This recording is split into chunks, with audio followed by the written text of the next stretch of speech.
ในวันที่22พฤษภาคม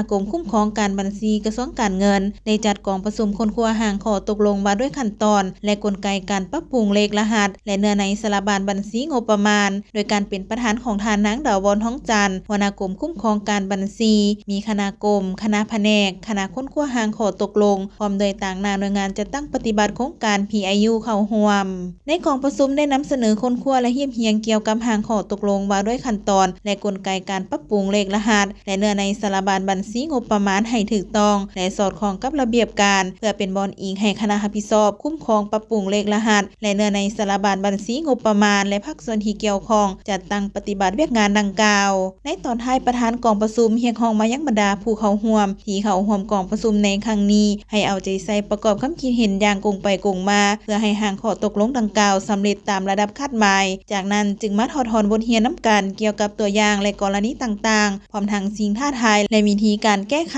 ที่คณะคนครัวจะพิจารณาประกอบเข้าในเนื้อในข้อตกลงและเอกสารการนำใช้สารบัญบัญชีงบประมาณให้จัดตั้งปฏิบัติเป็นเอกภาพทั่วประเทศ